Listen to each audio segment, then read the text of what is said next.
Okay, I'm doing this video. Don't worry, I'm not driving. But I was thinking about every day I'm documenting my joy.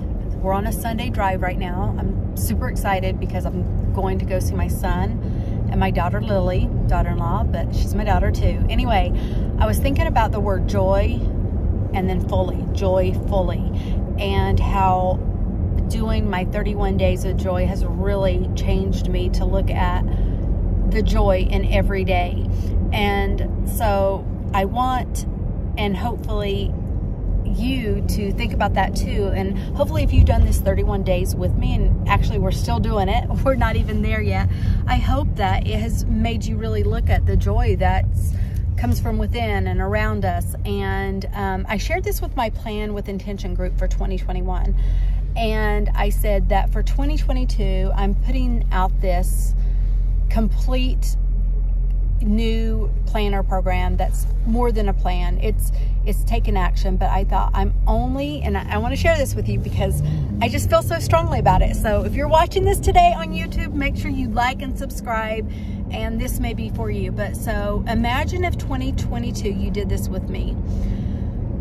And I said this, I'm only going to allow love in and love out. I'm not going to let the toxicity, I'm not going to let the self-doubt, I'm not going to let the naysayers, I'm not going to let that into my heart and life.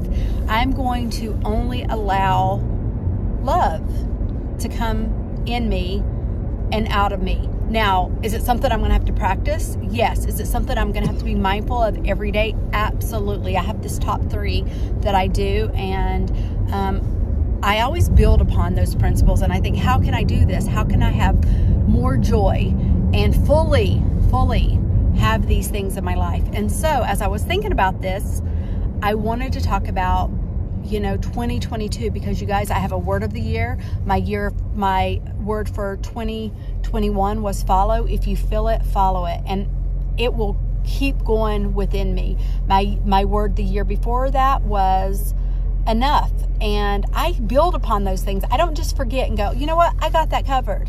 I keep building on it. I think that's what we have to do. Like, it's one of those things, don't stay stagnant. Keep looking for and get very specific in what you want to bring into your life. I will keep following those intentions in my heart as I come, to the end of this year. It's not over. I'm so grateful. I'm so thankful for the day. And I'm going to be joyfully celebrating every single day. And hopefully you will do that with me. So, Sunday thoughts.